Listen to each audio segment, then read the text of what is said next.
Hello my dear students, हम आ चुके हैं क्लास 10th का first day, first class. Sir really class 10th? जी हाँ भाई, क्लास 10th है। बहुत सारे स्टूडेंट का था कि क्लास 9 की वीडियो बनाते हो सर, क्लास 10th की क्यों नहीं। अब मैं जो क्लास 9 से क्लास 10th में जा रहे हैं ना, उनको बेनिफिट होने वाला है। बेनिफिट, बी फॉर बेनिफिट, जल्द ही होने वाला है। क्योंकि आज हम जो क्लास स्टार्ट करने वाले हैं बहुत मजेदार होने वाला है।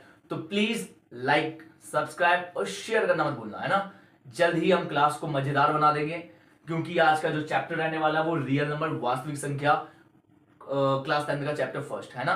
आज 1 अप्रैल से जुड़े आओ और 1 अप्रैल से कहीं मत जाना, क्योंकि ये आपका टीचर, ये आपका आरपी क्लास चैनल आपको पूरी तरह प्रोवाइड करवाएगा पूरा एजुकेशन, जो भी मतलब क्लास 10 में पॉसिबल जितना कर सकते हैं करेंगे बिल्कुल। तो भाई कहीं नहीं जाना, है ना। तो मिलते हैं, आपको बेसिक से बेसिक क्लियर करवाने वाला हूं, ठीक है। बने रहिए, वीडियो को एंड तक देखते रहिए और लाइक, सब्सक्राइब और शेयर करना फिर मत भूलना। सर आज की जो फर्स्ट क्लास है उसमें आप क्या करवाने वाले हो? देखो भाई, इंट्रोडक्शन पार्ट है रियल नंबर का। आज जो भी इंट्रोडक्शन पार्ट में क्लियर करवाने वाला हूं बहुत यूनिक, मतलब यूनिक क्या आपने सीखा भी होगा, जो नहीं सीखा होगा वो यहाँ आज सीख लेना, ठीक है। तो देखो रियल नंबर, अब रियल नंबर किन दो नंबर से मिलकर बना है सर, वो बता देता हूं। देखो रियल नंबर देखो सीधी सी बात है, पेपर में आएगा नहीं, लेकिन आपको बेसिक क्लियर होना चाहिए, है ना। बेसिक मतलब चैप्टर का क्या इंट्रो पार्ट है, वो सारी चीजें क्लियर मतलब होनी चाहिए। तो कुछ बच्चे ये भी सोच रहे होंगे सर ये तो बेकार की चीज है, तो नहीं बेकार कीजिए, बहुत काम की चीज है।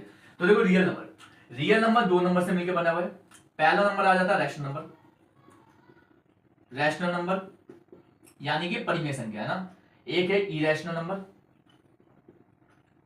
इरेशनल नंबर यानी कि अपरिमेय संख्या। सर ये सब तो हमने किया हुआ है।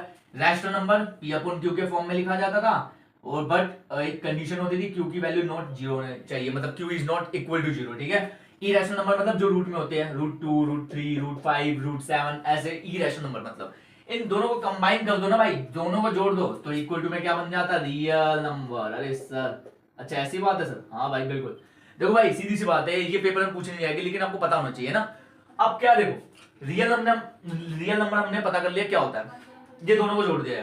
अब आ जाती है क्या बात, आपको एक्सरसाइज देखने को मिलेगा। सर एक्सरसाइज में बहुत छोटी छोटी चीजें दी है, एचसीएफ निकालना है, एलसीएम निकालना है। तो देखो मैं आपको बता देता हूं, इसको मिटा दो, राइट डाउन कर लो, ठीक है। 1 बाय 1 क्लियर करते जाओ, मैं मिटा देता हूं, ठीक है भाई। देखो क्या करना हमारे को, सबसे पहले सीख लो। हमारे को ना इसमें एलसीएम एचसीएफ दिया है सर, एलसीएम एचसीएफ तो हमारे को क्लियर होता है, वो तो ज्यादा कुछ नहीं है, लेकिन एक चीज दी हुई है जो वो आपको नहीं आती होगी। एक होता है फॉर्मूला, क्या होता है, LCM into HCF equal to क्या होता है, two numbers, product of two numbers, product of two numbers, है ना, product of two numbers. Sir ये क्या है?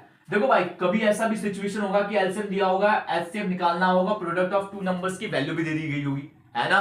बहुत से ऐसे नंबर आ रहे होंगे, आपको समझ आ जाएगा, है ना। वो मैं समझाने के लिए तैयार हूं। जैसे मैं एक एग्जांपल ले लेता हूं, मान लो ले लिया मैंने, मुझे एलसीएम दिया हुआ था 4, मुझे एचसीएफ निकालना है, और जिसमें से मुझे ना 4 का मतलब ये सोच लेते हैं कि first second number, product of two number का मतलब होता है दो नंबर को मल्टीप्लाई करके। तो एक नंबर मान लो हमारे को दिया 4, एक नंबर दिया 6, ये नंबर जोड़ लेते हैं ना, इस नंबर को देख लेते हैं। और हमारे को बोल दिया कि भाई एलसीएम फाइंड आउट करो, मतलब सॉरी एचसीएफ फाइंड आउट करो। कैसे करोगे? तो मुझे पता है एचसीएफ इनटू क्या होता है, एलसीएम होता है, और इक्वल टू क्या होता है, product of two numbers. Product of two numbers मतलब 4 × 6, है ना, यही दो नंबर है। एचसीएफ की वैल्यू कितनी दी है, एचसीएफ की वैल्यू हमें दी नहीं है, एलसीएम की वैल्यू कितनी दी है, 4 दी है, और 4 × 6।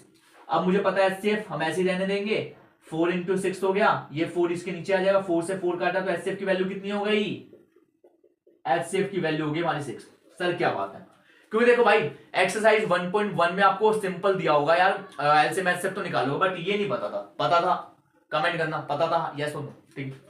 तो ये चीज हो गई हमारी क्लियर, ठीक है। अब आते हैं हम किसके बाद, अब इसके बाद एक चीज है जो कि पेपर में आता ही आता भाई, एक्सरसाइज 1.1 हमारी क्लियर, इससे हो जाएगा। बाकी मैं एक्सरसाइज जब करवाऊंगा, जब मैं आपको और क्लियर कर दूंगा, इतना तो है भाई, ठीक है।